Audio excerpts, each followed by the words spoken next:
Hey everybody, my name is Carissa and welcome back to my YouTube channel, Inky Fairy Designs, or you might be watching this on the Ranger Ink YouTube channel. Either way, thank you for being here.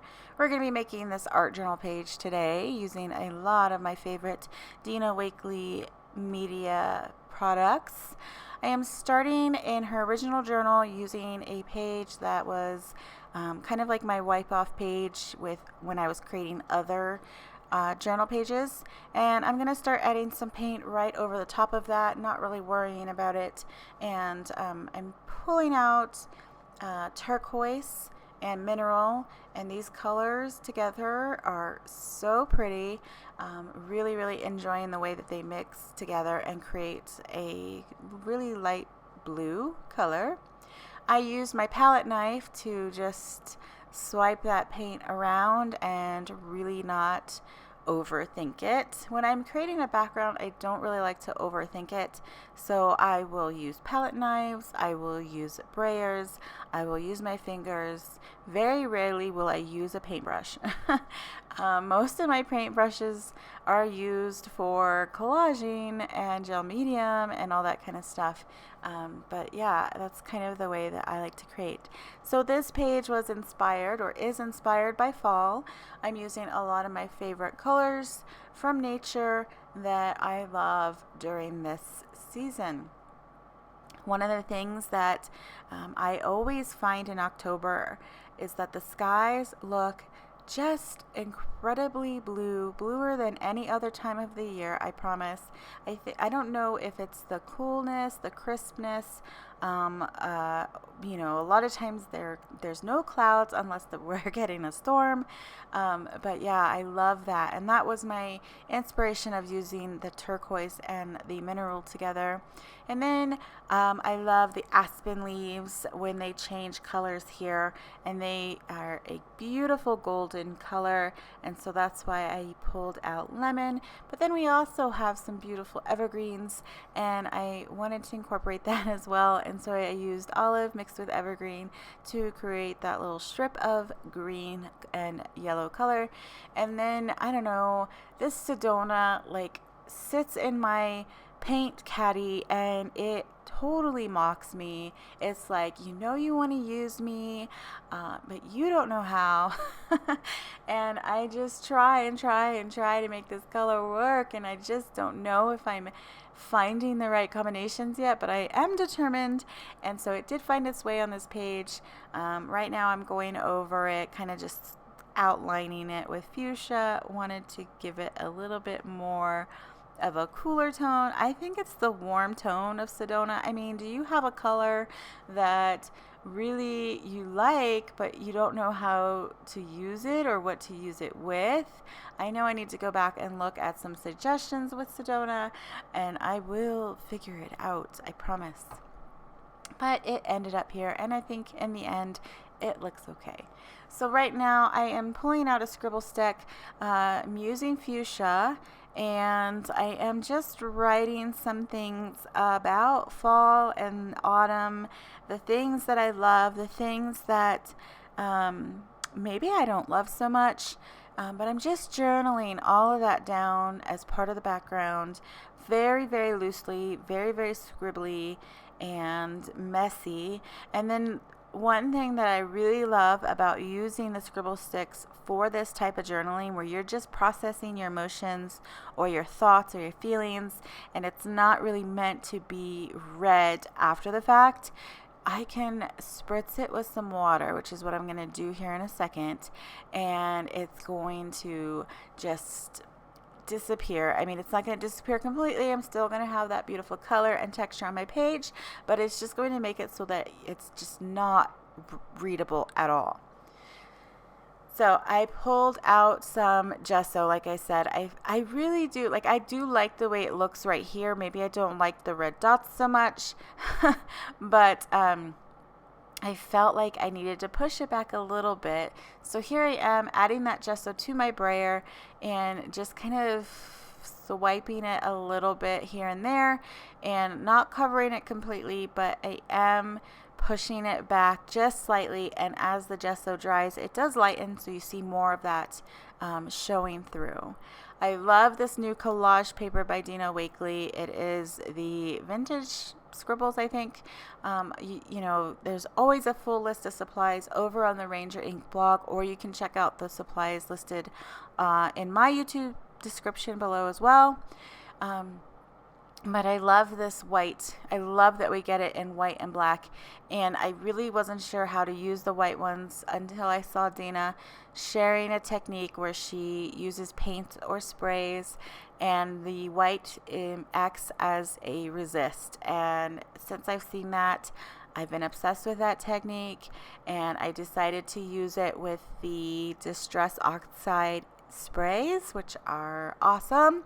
And I pulled out the only colors that I have, which is Fossilized Amber, Picked Raspberry, and Peacock Feathers. I really love those colors together, and I find having a product in some version of the primary colors, you get a lot of variation, and you don't necessarily need all the colors, although I totally have full set syndrome and I want all the colors. But to start off, before I realize, you know, that I love something, I'm going to use it often, getting like a red version, a yellow version, and a blue version really allows me to play and figure out that medium before I go all out on it. So I added some spray to it, and I'm wiping it off really well to reveal that white, and you can see how it totally resists the spray. It's really, really awesome. And I'm going to place it on my page using the gel medium. And here's my paintbrush. Like I said, it's gonna come out when I'm adding gel medium and adding collage to my page. Definitely love them for that. And so I'm just going to smooth that on there, get it where I want it. I love the whatever the tissue is that this paper is on, it is thin enough to collage and really kind of blend into the page, but it's also thick enough that I can lift it up and move it around if I'm not super happy with where I put it at the first place, and it doesn't tear as easily as like super fine tissue paper or napkins would. So I really, really love the paper or whatever the collage sheets are made of. They're really, really cool.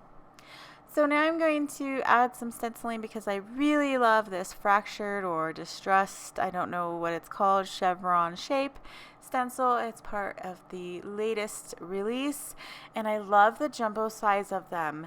I know that was designed primarily for larger substrates like the larger journal, which I have yet to crack open, but it works really great in the original as well.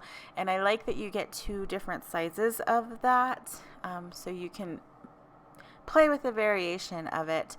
What I've done is I have created a little mixture off on my craft sheet of the turquoise mineral, and I added a little bit of night to it to just give it some more dimension, and I'm stenciling it through with a makeup sponge because that's what I had on hand, and just adding it on there. I really like the way that it draws the eye across the page and ties in that blue that I had in the background that I kind of covered up with the gesso earlier. So now I had some excess left on my craft mat, and I'm just using my fingers to frame the page, just kind of finish it up a little bit and tie it all together. I really do like to do that either in my journals or on canvases. I just like to bring that around the edge of the page, and it just frames it out really nicely. I'm going to dry all of that with my heat tool, and I'm really loving this medieval color. I think, no, it's called Ancient. Yeah, it's Ancient. It's one of the metallics. It's gold, and originally I was totally obsessed with Rosy. I used that on everything, but this color has made its way into my heart, and I really, really like it. And so I have been using it on a lot of pages, and I am just adding a bit of accent in the middle of those chevron shapes. And then I will also highlight the heart in the collage page here with some of that same paint. Oh, look, I'm using a paintbrush too. I do use it to paint. So just adding a little bit more texture to the page. One of the final things that I'd like to do is add an outline and some shading to my collage pieces just to make them stand out a bit more. And to do that, I'm using a Scribble all-purpose pencil. It is a water-based pencil, and I can activate it with a wet paintbrush, and that just will create some shading and shadow around the collage. And I'd like to do this because I don't want it to blend in too much to the background, and I want it to stand out on its own, and this creates that silhouette and gives it some some shading to stand out from the background. I just said that, so I'm saying it again. So I'm just gonna go around it a few times and till I'm happy with it. I didn't cut it out as close to the figure as I probably should have, or in hindsight wanted to, and so I just covered it up with the Scribble and kind of went where I wanted it to be and just covered that up. So you can see I'm really kind of scribbling heavily here so that it will get darker and kind of cover up the collage that's still there. And in the end, it works. I like it, but I would have rather maybe just gone with what I cut out or cut it out better. So there's my quote. I did print it out on some printer paper from my computer, and this was part of the inspiration behind my page and the colors that I used, as well as the silhouette that I used on there. This quote is really beautiful. It says, "October is about the trees revealing colors they've hidden all year." And then it says, "People have an October too." And I found that to be very interesting because it's true. Like, the trees are beautiful, and then they bloom one last time in the fall, and they release all of this gorgeous color into the world that we didn't know was there. And I think as people, as humans, as artists, as creatives, we have that same beauty within, and you're just waiting for the right season to release it and experience it. And so I hope that this quote inspires you to look for that beauty and to let others experience that, whatever it may be. It's different for every single person. So I love that. I love using quotes in my journals, quotes that touch me, inspire me, and make me think. So one of the last things that I'm going to do here is I'm going to take out my food ball journaling pen. I'm going to do some scribbling around that silhouette, and then I'll do the same thing around each of the blocks of letters, and that just kind of highlights them. And again, same with the Scribble, it gives them some framing to separate them from the background. And that about wraps up this page. I really enjoyed putting this together, and I hope you like this video. Whether you're watching it on my channel or Ranger Ink, please give this video a thumbs up and subscribe to the channel. I really do appreciate that. And if you are on Ranger Ink, I'd love it if you hopped on over to my YouTube channel, Inky Fairy Designs.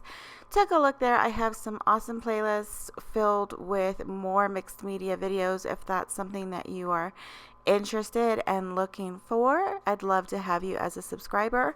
And to all of my subscribers, if you're not following Ranger Ink, I don't know what you're waiting for. They've got lots of great ideas and tips over there. So here are some close-ups, and I really do just love this page. Enjoyed creating it, And I hope it inspires you to look at the seasons around you and maybe think about them and journal them for yourself. And if you do, please tag me on social media at Inky Fairy Designs. I would love to see what you are creating inspired on these project tutorials. That's why I do them. I hope they give you a jumping off place, and I love to see them when you do. So thank you again for watching, and I will see you in the next video. Bye.